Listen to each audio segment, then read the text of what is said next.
Welcome to episode 62 of The Leap Home, a single drop of rain. In this week's episode, Sam has to help a small town survive by ending a drought that is threatening to go on interminably. With the help of an enthusiastic young assistant, he rallies the townspeople and gains their trust. Meanwhile, his brother's wife has identified Sam as her ticket out of town, and he realises he must fight to protect their relationship. But can he mend his brother's obstinate ways, or is that one miracle too far? We can change history, we can change people, but the weather, that's the leap of another color. I mean, that's a horse of another kettle. I don't know what I mean. Good evening, Ian. Good evening, Gerry. Do you know what you mean? Rarely. Yourself? Know what you mean? Never. Of course. How are things? Not too bad. How are you? I'm okay. I enjoyed this episode. It's a good one. But I have, not issues, I dislike the motive for the leap, and I despise one of the characters I think we're meant to be rooting for. Maybe. Not Sam, for a change. Well, Sam as well, though. Yeah, well, that goes without saying. Yeah, there's plenty of things to discuss, but it certainly was fun. It reminded me of some of the sort of lower stakes episodes that we had in the earlier seasons where there was no cause to fight. It's just a case of, here's a good story, here's Sam dumped in the middle of it, and how does it go? Yes, there was fun things to work with and work around. But yeah, when you say low stakes, there was no stakes. I think that what they're trying to do, they shouldn't be trying to do that. Well, arguably. Yeah. If only we had a platform to discuss our thoughts. Social media is a platform for discussing thoughts. You can find us there. We're at Leap Home Podcast on the usual channels, including X and Twitter, Facebook. We're at the leaphome.com where you can find show notes for each and every episode. You can leave thoughts there if you want, or you can do it over at YouTube where every episode is available 1 week ahead of the podcast release on the Columbo Podcast Productions channel. Please like, subscribe, and set up notifications there. That would be greatly appreciated. In this country, we don't need to pray for rain. It's the opposite, isn't it? Well, I don't think we need to pray for anything. It's a waste of time. We don't need to wish. Yeah, we don't need to, hope for rain at any stage, no. Shall we get into discussions of a hosepipe ban? Let's crack on.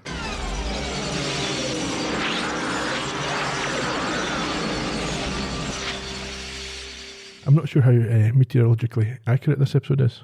It's not accurate at all. Even some of the gobbledygook that they think, and I've had a little look, I'm sure you have as well, and you'll probably get to it in the trivia, but it's utter pseudoscience. Well, we'll get to that. Briefly. Okay. Before we do get to that, where do we begin? So it's just got the same sort of start as we had at the tail of last week's episode, where Sam pulls up into town in his car with a trailer. So I think last week I said that the car had the right, but it's a trailer that's got his brand. He is dressed quite ostentatious. Well, he's got an interesting look about him. He looks like he's selling monorails to... Tell you, that's my job, to get monorails here. Probably I've referenced it 4 or 5 times. It's the exact same outfit. He is. He's not on his own. He's got a sort of sidekick with him. Clinton, yeah. Their car, I think, has overheated, but fortunately, just as they arrive at their destination. That's perfect time for your car to overheat. Yeah. It's a sun-baked small town, one of these sort of dusty, dry places that you probably... It's not a destination for most people in themselves. It's a place you might stop for some gas as you head to one of the coasts. Yes, or anywhere else, really. Yeah. He's greeted as Billy Beaumont by an excited local. Yeah, I think, what's his name? Vern. So there's a Vern and there's a Norm, and I wasn't really sure the difference between Vern and Norm. Yeah, this is Vern. Yeah. Okay. Norm's Ted's dad. Okay. He is delighted and relieved that Billy has returned, as apparently the locals have been praying for him to do what? Make rain. Yes. I take it that's not in the modern sort of parlance of when you go to a stripper's. Yeah, and you start peeling the notes off your wad. Excuse me? As you do. Maybe as you do. Anyway, Sam turns and looks at his trailer because of this comment about him making it rain. Yeah. And he realises that he is a charlatan and self-titled doctor of the weather. Yes, and we get the credits after his... Did he say oh boy? He does, He says oh boy. We get credits. We come back to the town sort of... I would say town centre. It's really just a street. The whole town is one street, I think. It's one shop. It's in the 39 steps, they're referred to as a one-horse dorp. I think that's South African. Yeah, a one-horse town, Yeah. That's a phrase I've heard. We learn from the graphics that it's September the 7th, 1953, and Vern asks Sam what it's like to be back home. So we learn that he's been away for 8 years, which would put him at the end of World War II, probably right at the end of the war he's left home. Yeah. And I think we get a better understanding of the drought that's affecting this town. They're walking through this street. Yeah. And as you say, we find through this conversation that he's been away for a number of years, but the locals have clearly been following his work. His progress, yeah. He's a bit of a celebrity. Yes, well, he's greeted by a very horny woman called Velma. Yeah, well, yes, sassy, I've said it, but horny, I suppose, is true, yeah. She has to be pulled off him by Vern as he directs Sam to his mother's store. Yes. I think that's a family the store. family store, because we see his brother working there later on. So inside, his mum is surprised, but obviously very happy that her boy has come home. She gives him a big hug while he catches his sort of slick and smarmy looking self. He loves it. Sam loves it when he's a good looking guy. Yeah. That's his favourite leap to do. Vern notes that Sam has left a boy and returned not just a man but a scientist. And he's got one question he needs the answer to. What's that? Whether Sam really did overdo it in Louisiana and cause a flood. I mean, bear in mind, I think Louisiana since then has had some pretty horrific... Well... Am I right? Louisiana, is that one of the... Yeah, it's in the sort of Mississippi Delta area, I think. Yeah. Okay. Yeah, Vern's, let's not be too cruel, but he's a yokel. He's impressive. He believes he's a local man for local people. Yeah, I don't think his mum, or certainly his brother, isn't quite as naive as Vern, who thinks he has these accreditations and hasn't just made them up. Yeah, well, Clinton jumps in at this point to say that it is all true and that Sam overdid the silver iodine. Grace then asks who Clinton is, and I think they're kind of playing with the idea, is she going to be a racist? Okay. When she says this, it's like, who's this? So you've got that, or you might have that thought in your head from the way she says who's it. She's quite disparaging almost of Clinton, but when she is told who he is, he's Clinton, or he introduces himself as Clinton Leverett. He's not just an assistant, but an apprentice to Sam, and she can tell he looks up to Sam, and I think she receives that quite well. Sure. He's a bit embarrassed to be referred to as Dr. Beaumont, but Vern seems to, as I say, he believes this sort of moniker as much as I think. He's bought into everything. I think his mother knows it's obviously his son's not a doctor or a scientist. Yeah. She asks if Sam remembers her homemade spoon bread. Now, I don't know what that is. Do you want me to tell you what it is? Yeah, sure. Okay, so wait for the trivia if you want. Nah, go for it just now, I'm hungry. Okay, it's a southern dish similar to cornbread, but more sort of souffle-like with a Yorkshire pudding texture. Right, I would bet for a bit of that. Yeah, I don't really understand. That description is kind of contradictory to me. How can it be Yorkshire pudding textured but also souffle-like? Don't know. I would give it a bash. Yeah, it sounds like it might be light, airy. Is it You make it in a dish. I think it's flat. It's not like a loaf. Is it sweet or is it savoury? Would you have it? I think it's a savoury dish, yeah. Okay, so you would have it with something else, like with chicken or something? You might dip it in gravy or something. Right, like a bit of like an American biscuit type thing. Along those lines. It's like one of those sort of, savoury bakes. Savoury bake. We see Grace flip her shop sign to closed as they head outside. Yeah, where the locals have gathered to have a look at the returning hero. Yeah, and Vern tells Sam that he's had Velma top up his radiator for no charge, and she continues on her excessive ways, indicating that she would never dream of charging Sam for anything. Yeah, it makes as she strokes her thighs. It makes it clear what's an offer. But she is absurd to buy a blonde. Well, before that though, I'm surprised you didn't make a note here that Sam, as always, appears very uncomfortable when there's a confident woman around him. We take that for granted now, yes. Yeah. There's no chance. Recoils in panic.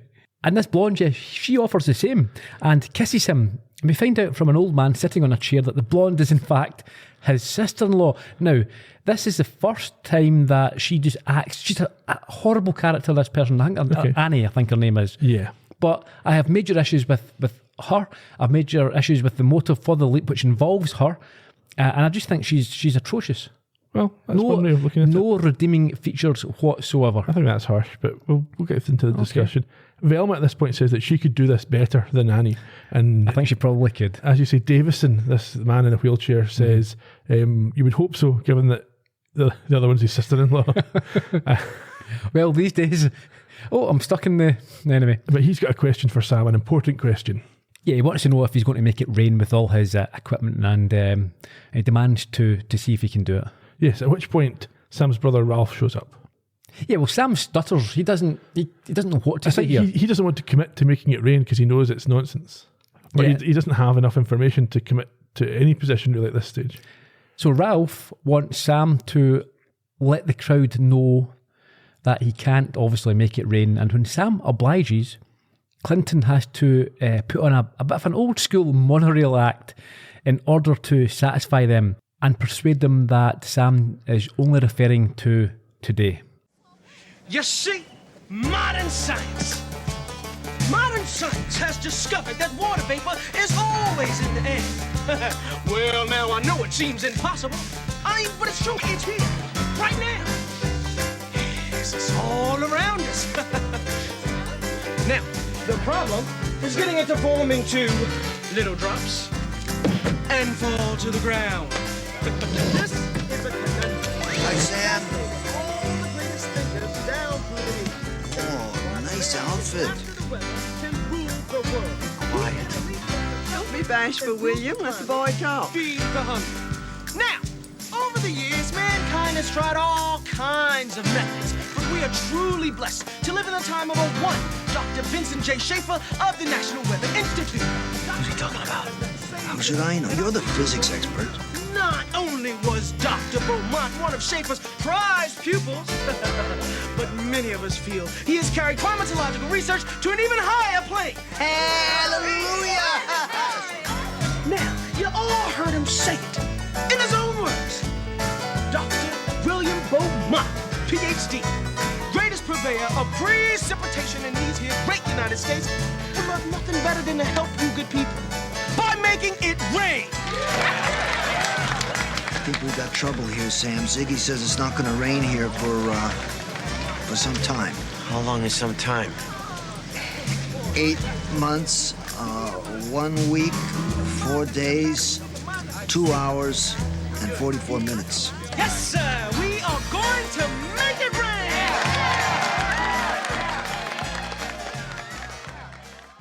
That's very specific knowledge for Ziggy to have access to. Yes. Before we get to that, I mean, the music was, the song and dance is Brilliant. fun. You can't help but smile. Yeah.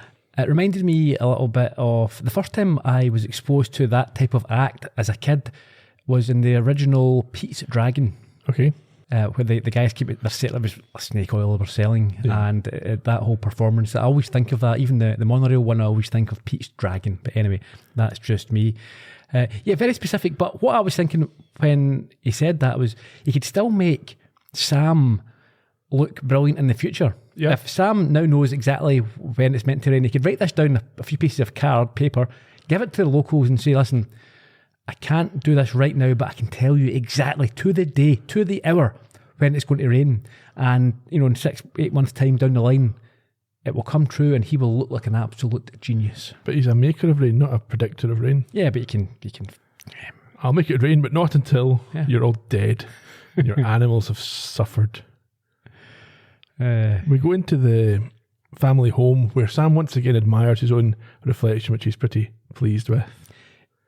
he finds himself saying grace around the family table, which includes his mother, brother, and the sister-in-law Annie that he met earlier on. She adds an addendum to his grace, pleading for rain. Before his mother mentions his father, and Ralph takes the opportunity to have a go at him for missing the funeral. Annie, however, takes Sam's side. Yeah, see, again, this is Annie, just not... Anyway. She says it was 7 years ago, but it's quite obvious that Ralph is not a big fan of his brother. I think, yeah, he's another go about him losing touch. She says, yeah, it wasn't easy. He was on the road, and he says, yeah, well, it's easy to lose touch when you don't make any effort effectively. Yeah. But see, Annie, she was far too eager to make excuses for Sam and jump in there. Yeah. I don't know, it's... She's hitching her wagon to his horse. Is that the right phrase? I don't know. Sam then has to cover up a misstep. As usual. That's just, I think they throw one of these in every now and then. Yeah. Just- He compares the food to his own mother's. yes, has to cover up a my mom reference. Before Annie decides again to insult her husband by beaming that Billy is so much more sophisticated than everyone else and asks him to tell them about the places that he has visited. Yeah, and Sam makes a good play here. What's that? He asks his mother, did she not receive the clippings that he sent? And when she says she did and kept them all, he asks, why not bring them out and we can reminisce? I wondered how he knew that. Well, it's just a show. If she didn't receive any, then he'd say, I sent them. And then he knows then he can make up whatever he wants. That was very... Billy does not seem like the guy who would be thinking about his mother and sending clippings back. He seems like a guy, if he's got press clippings, would want people to see them and but know not about his... I don't know. If you see them, it's all like Texas Genius and all this stuff. Yeah, still, I'm not sure. Yeah. Anyway. I'm happy with that. As she goes to get them, Ralph claims to have books to do. We find out throughout the episode he's really worried about business and it's, It's a downturn. Of course. Because of the weather, mostly. Yeah. And mentions that they may be in this financial trouble. So we find ourselves a little bit later in the barn, the garage. I've got shed/garage, yeah. So this is where Sam's parked his trailer with all his gear and he's trying to figure it all out. It reminded me a little bit of I've mentioned this before, Doc Brown in the third Back to the Future. Right, yes, in the Wild West, yeah. Yeah. So Sam's reviewing his pseudo-scientific equipment and chemicals when Al appears and hears him complain that he has leapt into a genuine criminal. This is weird. Yeah, because he's been a murderer before. In all sorts. I mean, Al correctly points out this isn't for the first time. It's a really strange comment. He's not... Yeah. I mean, it might not even be criminal. It's borderline. Yeah. Well, taking the money, I suppose, is a bit dodgy, but if people are... I don't know. Yeah. Anyhow, Sam is outraged, but is told by Al that he needs silver iodide. Yep. But also that he can't make rain. So what does he need the silver iodide for? And yeah, and Al also, but I think he says that we don't know for sure if you are a con man. But quite clearly is. Because he couldn't really be doing this, yeah. Yeah. But Sam at this point decides that because he's leapt into this guy, it must be possible to achieve. Yeah, and I think he references a Dr. Schaefer, who Clinton mentioned during his song, and apparently he made it snow in the 1940s. Although Al does point out there was a 95% chance that it was going to snow anyway.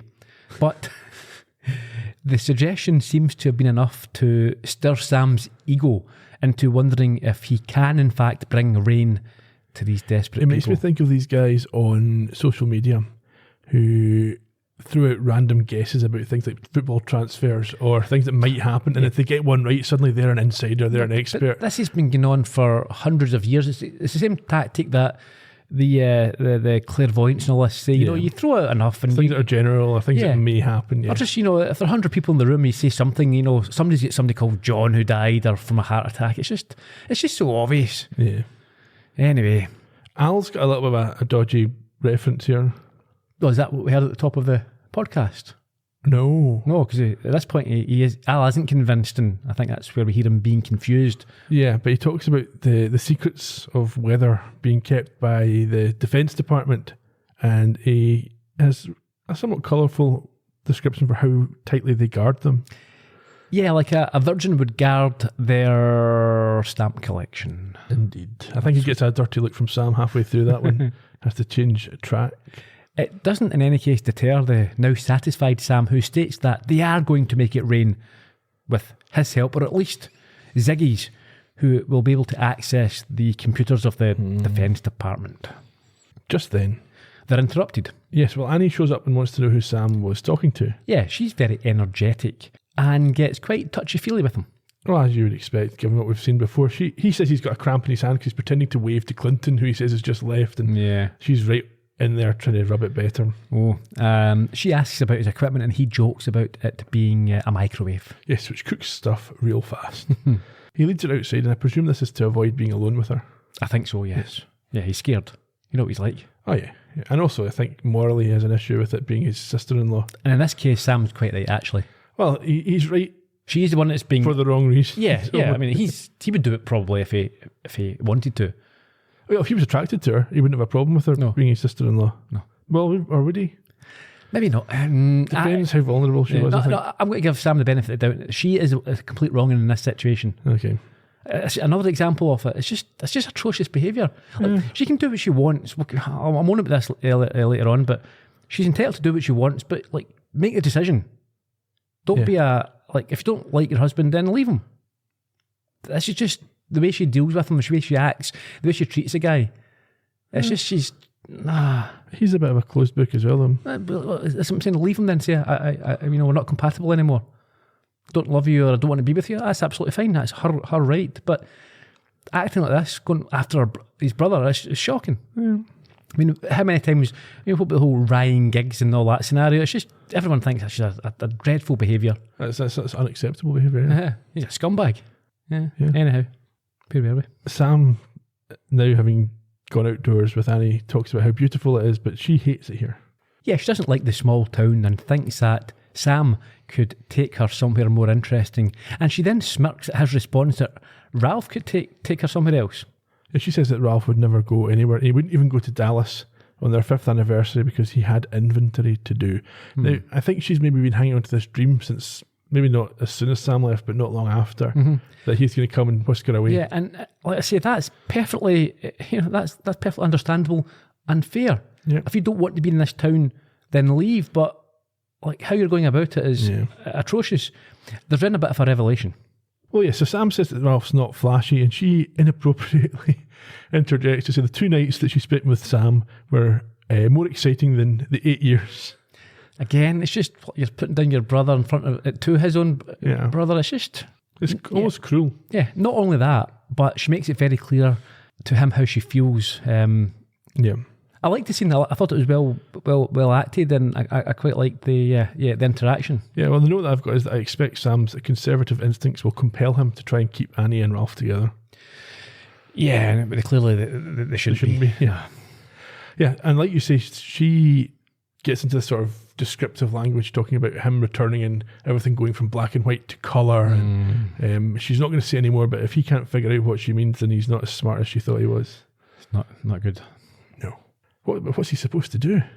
Like, does she expect him to say, yeah, come away with me?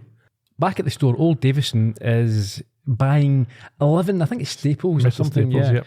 And Sam suggests that he make it 12, which allows Ralph to remark that they aren't all rich rainmakers like him. And Davison says he can't afford 12.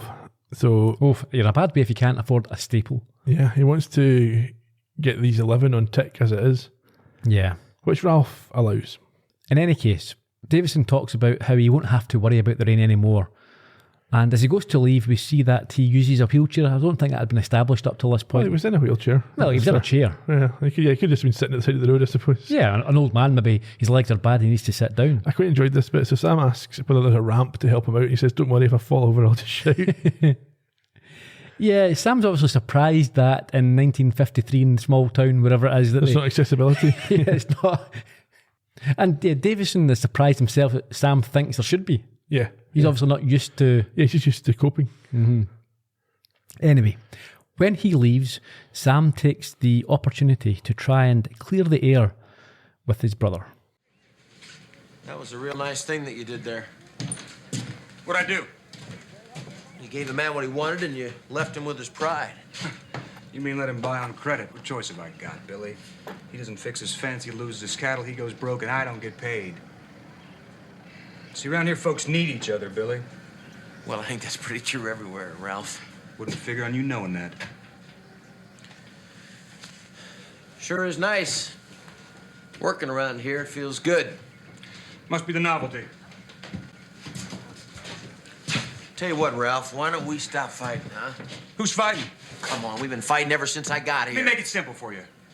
Things are damn tough here in Clover Bend. But the folks, well, we're tough too. We can take just about anything the good Lord dishes out so long as we look it square in the eye. You get my meaning? So you don't want me raising false hopes with all this rain talk, is that it? The drought's dried up a lot more than soil around here, Billy. It's dried up a lot of soul. Most of them. And it ain't gonna take a whole lot of your hot air to blow us all away. Okay, folks, here it is. So yeah, I'm 100% Team Ralph here. We know for a fact that like farmers, people who work the land, and because they're at the they're reliant upon the conditions of the weather that they can't control. Suicide rates are massive. It's a tough life. There's not a lot of money in it. They're eking out a living. I mean, what does Annie want? And I think she probably wants him to be a bit more emotionally available. Yeah, maybe, but I would suggest that perhaps the chap's suffering from some sort of depression. Well, he's certainly got a chip in his shoulder, and he's suffering from an inferiority complex compared to his brother. Well, there's a touch of a wonderful life about it as well. Other people have left the town, or his brother's left the town.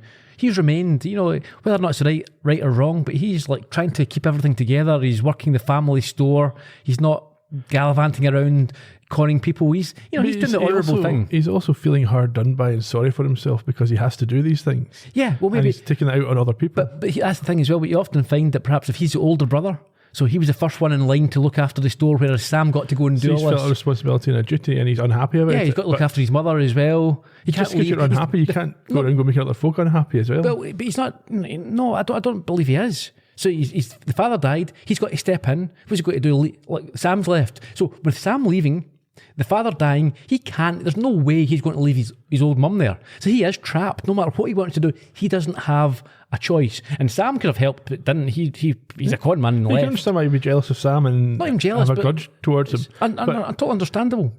If you're going to take on that duty and that responsibility, you still need to make the best of it. You can't just be miserable your whole life. Well, I think it's easy to say that, be happy. No, he's got a horrible, probably a very, if it was me, that would be a terrible existence, and he can't do anything about it because maybe he could leave, but he won't because he's an honourable person and he's looking after his mother. He's staying where he is. He's doing the right thing and he's not happy about it. He just doesn't want con men coming into town and pretending everything's going to be fine. Oh, well, the implication is that he's a miserable get the rest of the time. Well, but he would be miserable. He's been forced into this position now and he can't because he's a good guy. He's not just up in sticks and leaving. Oh. Like Sam's done. Yeah. Yeah. No, Ralph is doing nothing wrong here. He's not happy and I wouldn't be happy either. And then you've got your wife moaning all the time. Oh, you're not going to Dallas. We can't live here. If you don't like it, leave. Go away. What do you want me to do? We can't go for trips to, and celebrate things. If this rain doesn't come, we're all homeless. Why are you not happy? That's why I'm not happy. I think you may have some communication issues. I'm not. I think he's just, just that type of person he works the land and he works in a shop. Well, they still get chickens and fat and all that sort of stuff. And the people buy stuff from around it. The farmers have to have... He's part of the farming ecosystem. Exactly. Precisely, yeah. She is perfectly entitled to leave. She wants something different. She wants more. Completely understand. If I was her, I would be leaving. It's not working out here, Ralph. I'm off. But no, she's hanging about as well. And it's not that they've got kids. And exactly. She's picking at him, insulting him, saying, I don't like what you do. Well, go away then. Leave him. Ralph, you need to be shot of her. She's an absolute menace. Causing you nothing but grief. Anyway, where were we? We've just heard Clinton start to rally the crowd outside. Well, I say rally the crowd, tried to steal from the crowd outside. Yeah, he's doing his snake oil sales pitch to the locals. I think he's failed to read the room. He's trying to sell him rain for $250. Yeah, I don't think he understands that this is Sam's hometown. And also, by what we've learned, these people don't have $250. No. I understand this might be their usual spiel, but he should probably have said to Sam, we're not taking these guys' money, are we? Or at least said, Sam, you're in charge. I'll follow your lead. I don't go rogue. He's not just assumed, that we're going to do the same thing that we always do. Sam tries to dissuade them from parting with their cash. He's not as emphatic about it, though, as he might be. He's talking about, don't pay the money. But, Well, he's not sure why he's here, I suppose. It reminds Davison that only a few moments earlier, he didn't want to spend 3 pence on a staple, and now he wants to hand Clinton $250. Well, Davison makes it quite clear that it's worth it for him, because if he doesn't pay this and it doesn't rain, then they're in trouble. And if he does pay it and it doesn't rain, then they're in trouble. Yeah, and if he does pay it, it does rain. That's the only good outcome. Yeah, he's going down fighting, I think he says. And so after surveying the gathered crowd and seeing how desperate they are, Sam agrees to make it rain. He goes full Barnum. He does. He gets in on the sales patter that everyone buys into except for Ralph and Al, who we see looking on disapprovingly. Yeah, because he's not got anything new to help Sam with this. He then gets Davison to agree to get some of the guys to go out and fire the town cannon into the air night and day, and then agrees with Clinton that they are going to seed the clouds. And he then tells his mother to prepare the biggest picnic that the town has ever seen, because it always rains on a picnic. I'm not sure if that's true. Superstition, old wives' tale. He's really selling it. Yeah, he tells everyone they better learn how to swim. Which they all lap this nonsense. Again, it's through they want to believe. Yeah. And once everyone leaves, Sam asks Al what he's got for him. Yeah, I think he immediately starts to regret this positivity. Yeah. But alas, Al has nothing. Well, he's not only got nothing, he's got an alternative purpose. What's that? He's here to stop Billy leaving with Annie. Yeah, apparently Ralph never recovered from this. What does that mean? He was sad? Ralph might be better off. The way you put it. This is what should happen. I have no confidence. I've got no desire to see this leap. I think, maybe Al's pointing this in the wrong way. What he's here is to save Billy from being stuck with Annie.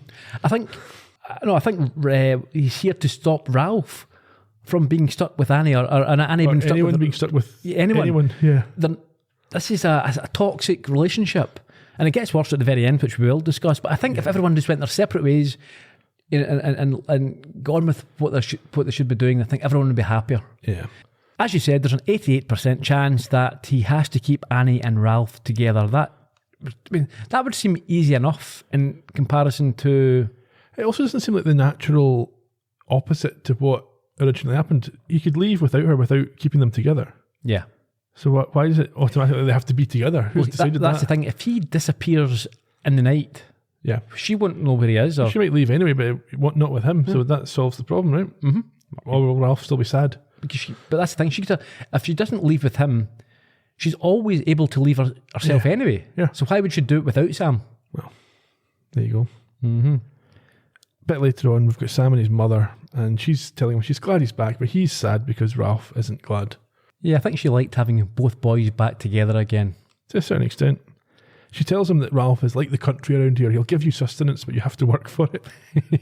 I don't know what that means. Sam notes it must be hard for Annie. Yeah, I think that she says that, Ralph's had a hard life and he doesn't understand why anyone else should have it in the easier. Other way. Yeah. That reminded me of people who think that you shouldn't write off student loans because they've had to pay their own. Yeah. Yeah. Well, I mean, it depends what your student loan is and why you've got it in the first place. I'm not talking about, let's not get into the okay.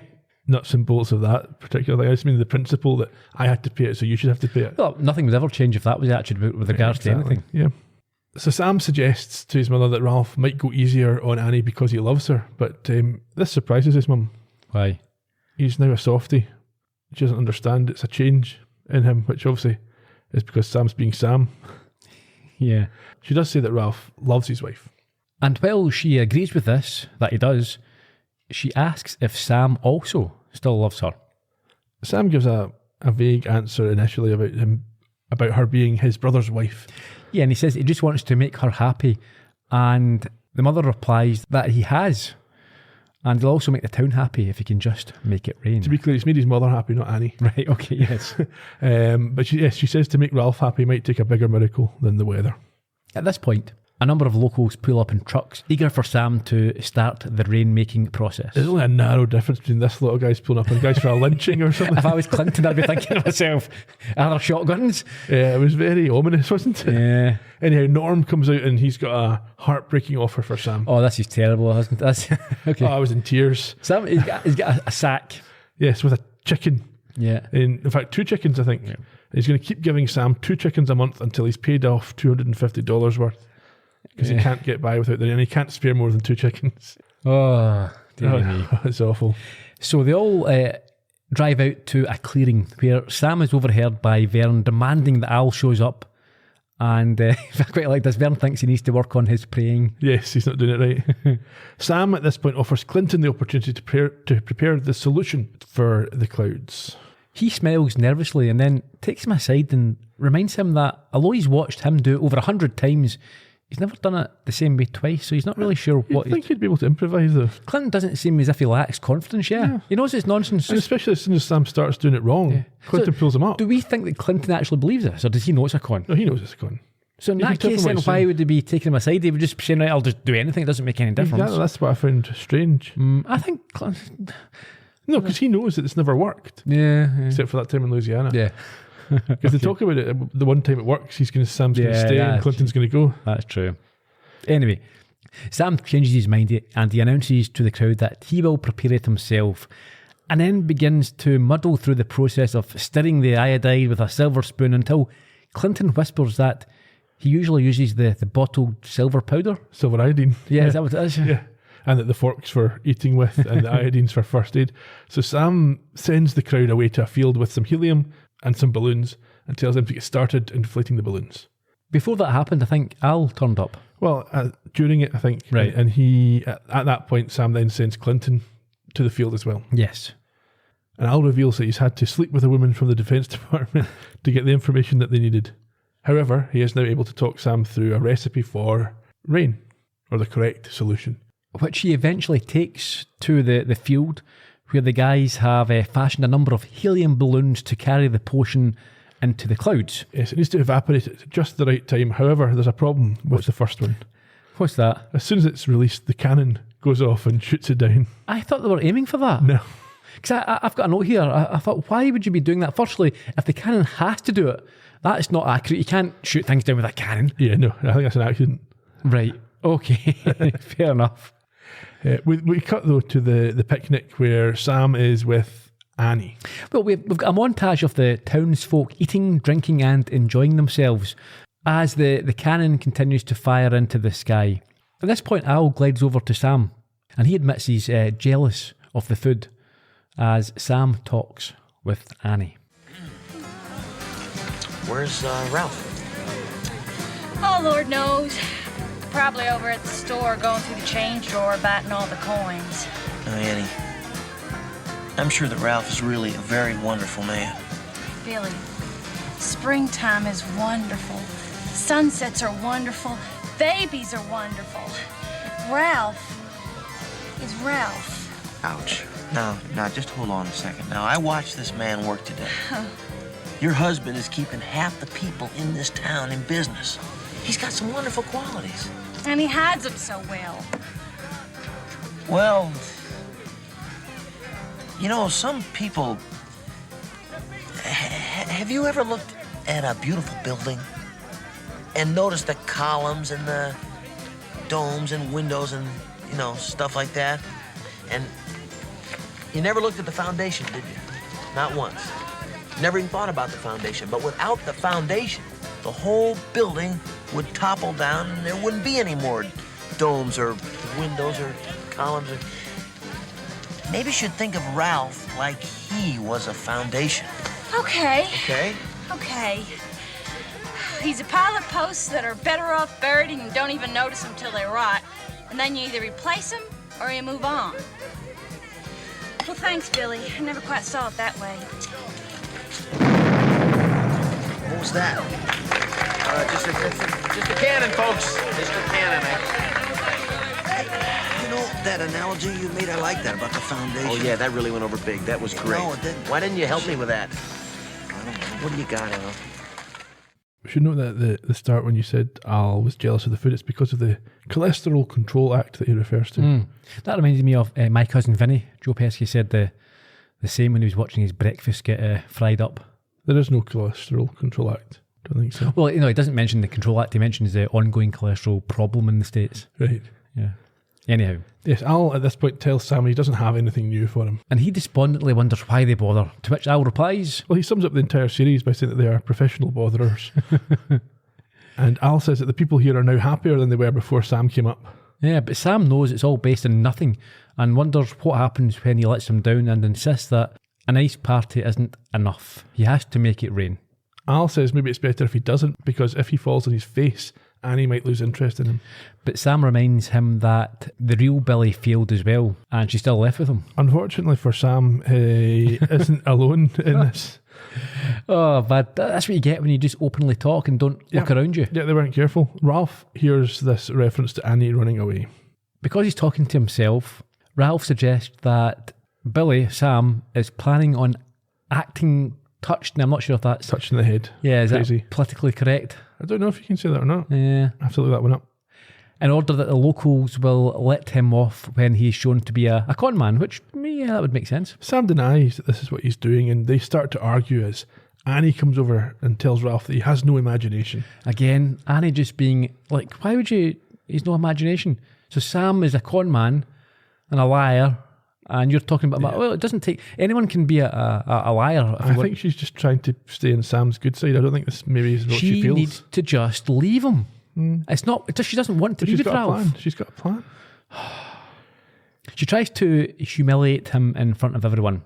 But Ralph says that regardless of any of this, the barometer in the store is going up and not down, and we all know what that means. He says there's no sign of a cloud, and like a complete BSer, Sam advises them all to look with their hearts and not their eyes.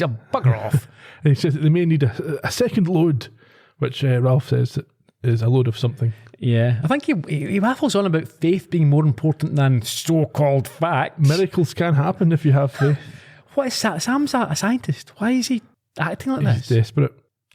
Davison tells him at this point that he has faith and heads off to fire the cannon once more. At this point, Ralph tells Annie that they're going home, and she gaslights him by saying that she's staying where she is, and if she went home with him, she would be packing. If I was him, I'd be going home and I'd be packing for her. How's that gaslighting? She's making him feel as if he's somehow in the wrong, doing things wrong, and he's not. He's not done nothing. Well, he's trying to tell her what to do. No, he said, look, we're going home. That's like He not. grabs her by the arm. No. She's gaslighting him because he is calling out a complete charlatan, and she is saying, you've made me so angry by claiming him to be a liar. It's like, no, you're a con man. Why are you listening to this? Yeah, you're making him feel as if he's somehow in the wrong here, and he's not. He leaves and he's upset, and she stays, but she's also upset, and she doesn't hang around with Sam any longer. She wanders away from him. Yeah, and as the crowd disperses, a frustrated Sam tells Al that it just has to rain, but he shakes his head with a heavy heart and tells him it's not going to happen. A bit later at the roadside, Clinton doesn't understand why they're not moving on. He still hasn't grasped that this is not a normal stop. Yeah, he wonders why they aren't preparing to leave town as usual, and Sam asks him why he follows a two-bit huckster. Yes, he suggests that Clinton should instead follow someone who is both good and worthwhile. Mm-hmm. But Clinton surprises him by explaining how Sam lifted him from poverty and instilled some pride into him, and for that, he thinks he's plenty worthwhile. He believes in Sam, and they're both waiting for the someday when this works. Yeah, on some day, the rain will fall as predicted, and at that point, Sam will leave the road and hand the whole act over to him. Yes, and the cannon goes off at this point, which reminds them that Clinton isn't the only one who has faith in Sam. So Clinton heads off, and when he's gone, Sam looks to the sky and admits that he doesn't know who is in charge, but as he bounces around and leaps and does what he's supposed to, he thinks he's owed a bit of help and pleads with whoever it is to make it rain. Yeah, he says there's been a couple of times at least that he's owed for. And we've seen this before. Sam is quite religious, I think. Well, he's trying to couch it in semi-religious terms, isn't he? Mm-hmm. Putting it out into the ether. Later that night, we're on the porch of the family home. Sam is waiting anxiously for Al to arrive with the news, but unfortunately, when he does, he has nothing on the rain situation. No. Sam at this point suggests that he just slips away to avoid Annie leaving with him, but Al says there's an 81% chance that she would just leave anyway. And on cue, she strides out from the house, telling Sam that she can't stay there without him. However, he makes an impassioned case for her to remain and tells her that after the initial excitement of his return wears off, he won't be able to offer her anything other than Ralph or what she thinks she wants. Yeah, he's been away for 8 years. She doesn't really know him, and she should focus on what she has. She says she loves him and that he feels the same way, but after pausing to reflect on this statement, he denies it, and they both hug with tears in their eyes. Well, she starts to cry, and Sam, now recognising that she's vulnerable, moves in for the hug. Of course. Unfortunately, the timing is poor again, because at this point, Ralph comes out and is obviously not pleased at what he sees, but not surprised, I don't think, to witness the embrace. You want her? Take her. Good riddance. Ralph, just hold her, would you? What the hell is wrong with you? Look who's talking. What kind of a man would just throw his wife away like she was last week's newspaper? She don't want me. How do you know she doesn't want you? When was the last time you ever did anything that would make her want you? I slave every day of my stinking life for her. You slave every day. You work. That's all you have is work. This is a human being we're talking about here.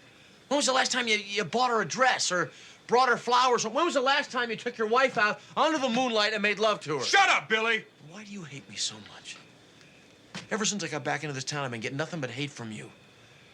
You got hate coming out of every pore of your body, Ralph. You reek of it. How could I hate you? You're wonderful Billy, right? Smart Billy, handsome Billy boy, the brother everyone likes. Can't even say it, can you? Say what? That you hate me.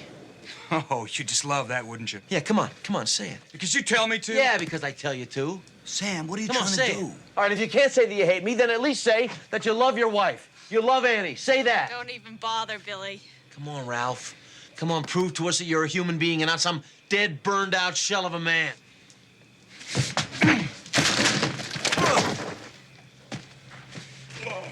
Come on. There. You happy now?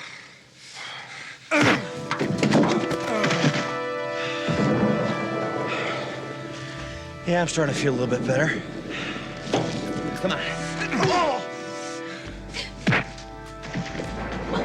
Make them stop! You kidding? I've waited years for this. You take your sorry ass and get off this land. Who's gonna make me? Sam, again, Ralph is so hard done by. Sat in front of everyone. What's he giving it? He talks about making love to. Have you ever made love to your wife in the pale moonlight like the Joker? Have you ever brought her to orgasm? Well, I have 4 times, and I was only with her for 2 nights. You pathetic man, cuck. It's really terrible. I'm saying this is shocking behaviour. It's really bad. I love the fact that the mother comes out and says, "Oh yes, this is what I've been wanting." Get him sorted out. I'm not sure who she wants to sort who. Yeah, dearie me. This isn't the first time that Sam has felt that a problem can be beaten away. That's it. By a good old bit of fisticuffs. The brothers continue to fight, and Sam taunts Ralph into describing his anger, but showing also that he does love Annie. Yeah, for some reason Ralph decides that the fight is the time to reveal his entire traumatic, I don't even know how you would put it, the chip that's on his shoulder, where it's come from, why he feels the way he feels and why he acts the way he acts. He gets a bit pathetic here himself. He says that, she still loves you and I wish I was you. Yeah. It's like, as soon as one emotion comes out, it's like he becomes emotionally incontinent and everything just pours out of him. Everything that I say is just so toxic here. No one should be together after this. Everyone needs to set it all on fire. Yeah. There's no long-term prospects, I'll tell you that right now. No. He says that he still loves her, and this seems to do the trick as she listens on with tears rolling down her face, and she sees him in a different light for the first time as he's let these emotions out and is crying himself. I mean, it would have been a good finish if the mother had just brought out a shotgun and put the 3 of them out of their misery. Yeah, I need to. They embrace. Ralph and Annie, and they're now oblivious to what's going on around them. The sky opens up, and there's a downpour which results in Sam handing Clinton the keys to the car as promised, as we see the locals arrive to celebrate. Now, this is just terrible. Sam takes the congratulations from the locals, and when he turns, he sees Ralph and Annie kissing, and they smile at him and bring him in for a group hug. Well, they get a handshake first, and then Sam is invited to stay with them. No. How's that going? Are they going to have a throuple? Exactly. This is of all the people you do, a group hug here is not what's appropriate. And the thing is, thanks, Sam, you've made it rain. Cheerio. Yeah. Here's the thing. As Sam said to her a moment ago, after the initial good, the feel-good factor and the exaltation wears off, this is doomed. He's going to leave again. Of course. As soon as the real Billy comes back, he's not going to be happy. And the next time there's a problem with the weather, there's a bit of a drought, Ralph gets depressed again and she's not happy. There is no prospect of long-term happiness with the 3 of them together. She needs to go. He needs to stay and do whatever he needs to do, and Sam needs to get the hell out of there. Well, that's not what's happening. No. Because again, it's brought families together. You know that Al doesn't give an update on the future. I can see that ending. Ralph murders everybody. Well, I was going to say he goes, he just blasts a lot before turning himself. Yeah, and his mother because she can't survive on their own. Yeah, that's it. I'm pretty certain that's will be what happens to these people, and it wouldn't be the worst outcome. Well, that'd be quite bad. Short-term pain, long. This is no long term. Anyhow. As soon as Sam agrees to stay, he leaps, and we find him. He's in the back of a convict transport. He's a convict chained to another man, and they take an opportunity to escape before he even realises what's going on. And hiding in the undergrowth, he gives out his usual "oh boy," and that's the end. So there we go. What do you think? Yeah, it was fun. There was lots of enjoyable scenes, but Annie's a bit fickle.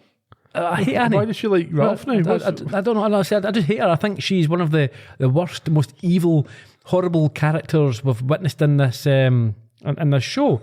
She's very few redeeming I don't features. think she's evil. Well, I think she's just bad. I think she's toxic.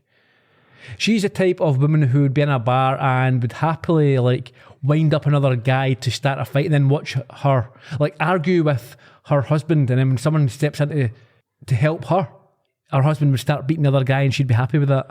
Yeah, maybe. I don't know. She's I think that horrible. They're set for a fresh new approach now that they've realised that they are emotionally compatible. They're not emotionally compatible at all. I know. Yeah. Why did it rain? I think this is just Al got it wrong. It's not. No. No. Sam asked God. No. Yep. Veto. Nope. That's not what having happened. Sam begged God, and God Garbage. went okay. That's such a cop out. Nope. I think maybe Sam's experiment worked. An absolute downpour, no chance. It was God. No, not having that. What was the cannon for? Was that just to distract people while he was messing around? No, the cannon, I think that's part of it. It's the vibration is like try to like stir the clouds, that type of stuff. Okay. Mix up the clouds with the iodide. What if they hadn't had a cannon? The town cannon. Bring out the town cannon. What about the goat? It's tied to the cannon. Just leave the goat. Yeah, it's nonsense. Yeah, nonsense.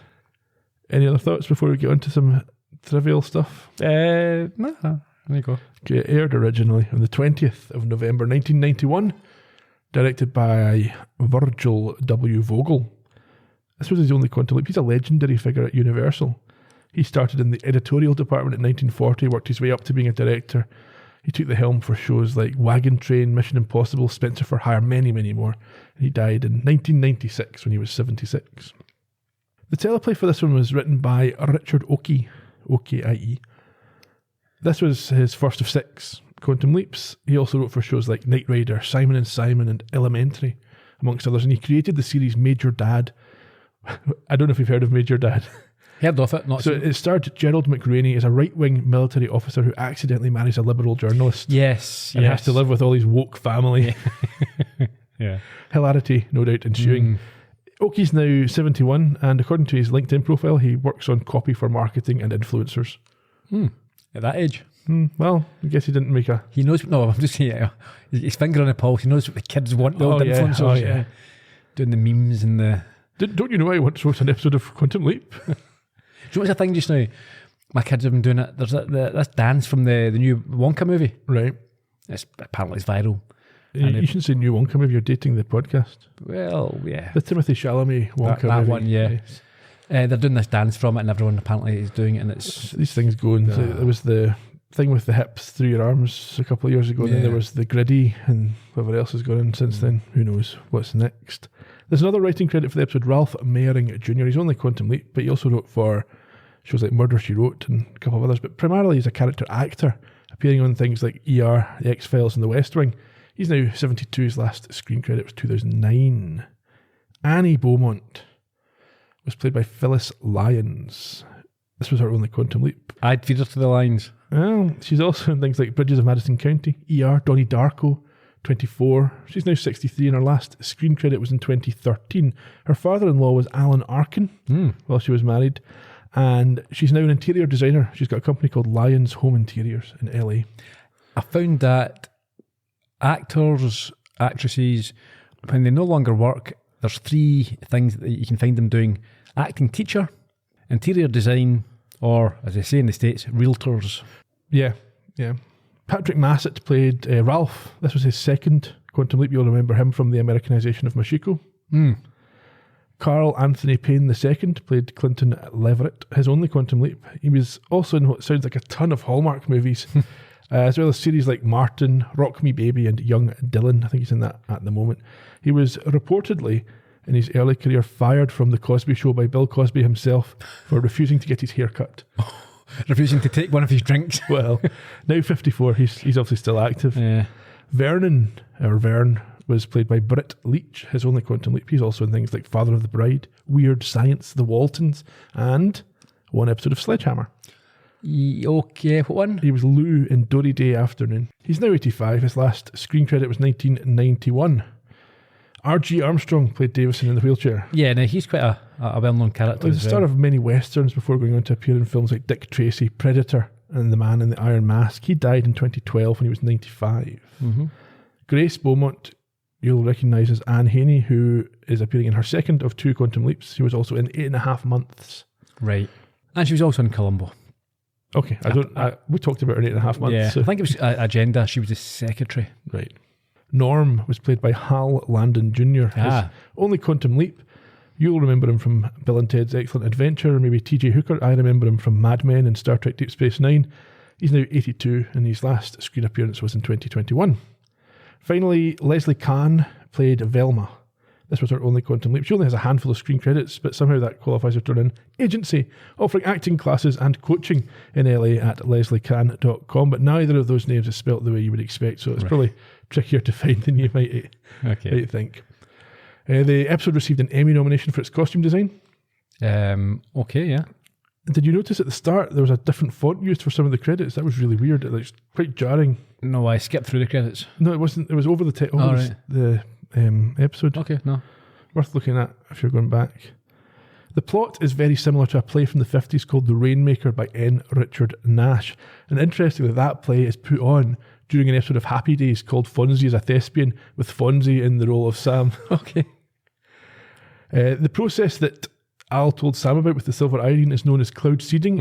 It's a legit thing that exists. It's a legit pseudoscience. Okay. It's not, they didn't just make it up for this show. No. That's what I'm saying. But I don't think there's any proper hard evidence that it works. No, otherwise they would use it when it's required in droughts and stuff. Of course. In terms of things we learned, did you have anything? No. Okay. On this date, the 7th of September 1953, Nikita Khrushchev became head of the Central Committee of the USSR as part of a power struggle following the death of Stalin 6 months earlier. That's what I had. Okay, anything else? Nope. Number ones. In the UK, it was I Believe by Frankie Lane. Whilst in the US, the number one song was Via Con Dios, which is May God Be With You by Les Paul and Mary Ford. I'm assuming the Les Paul is the Les Paul of guitar fame. Ah, interesting.